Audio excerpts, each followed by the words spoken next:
time the Prime Minister comes back from another extravagant vacation he didn't pay for, or Cabinet decides to have a meeting in a luxury hotel, more Canadians are without a home that's affordable, and even more are worried about losing it. After 8 years, they've doubled the cost of a home, the price of rent, and a down payment that you need to buy one. Interest payments on a mortgage are going up a staggering 30% this year.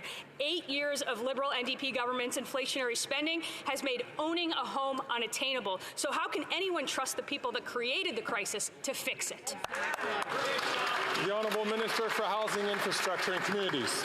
Mr. Speaker, the opposition seems interested in drawing on the anxieties that people are experiencing that are very real when it comes to housing affordability in this country. However, when you actually look at the plan they're putting forward, it's clear they have no idea what they are talking about. Where we are reducing taxes for home builders, they want to put taxes back on. Where we are making investments to promote affordable housing, they plan on making cuts. In fact, they want to do away with the Housing Accelerator Fund, which has now created 30 agreements that's going to see 500,000 homes added over the next decade. We will build the homes, they will make the cuts. Canadians can make their choice. Hear, hear. The Honourable Member from Thornhill. Speaker, those are photo ops the minister is talking about. Home construction was actually down 7% last year.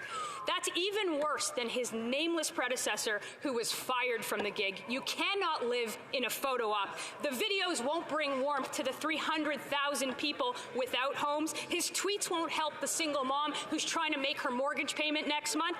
And his press conferences will not help the thousands of young people trying to move out of their parents' basement. Why won't he stop subsidizing the bureaucracy who are blocking construction and focus on getting builders with shovels in the ground? That's right. The Honourable Minister for Housing, Infrastructure and Communities. What the Conservatives dismiss as photo ops are binding agreements with cities that have led to them to already change their rules to get more homes built. What they dismiss as press conferences included a new measure this morning that's going to extend low-cost loans to colleges and universities and builders to help those young people find a home and to free up supply in communities. And if they are concerned with housing stats as the appropriate metric, I would point out never once when the opposition leader was the housing minister did he get as many homes built as we did last year. Hey! The Honourable Member from Kelowna Lake Country. After 8 years of this NDP Liberal government, Canada's housing crisis keeps getting worse. Canada saw over 17,000 less housing starts in 2023 than in 2022. And the average asking rent in British Columbia is now $2,500 a month.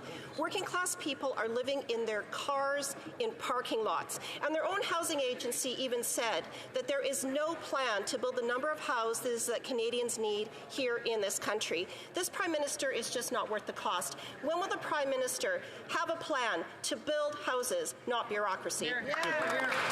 The Honourable Minister for Housing, Infrastructure and Communities.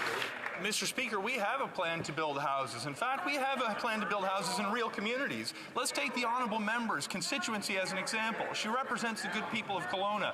Not only have we put programs in place that supported affordable housing in her community, we have invested $31.5 million to change the way that homes get built permanently in Kelowna. This is going to add up to 20,000 new homes to the stock in the cities that she represents. And on both the plan to change the way the city builds homes and the specific project, she voted against the programs that fund them.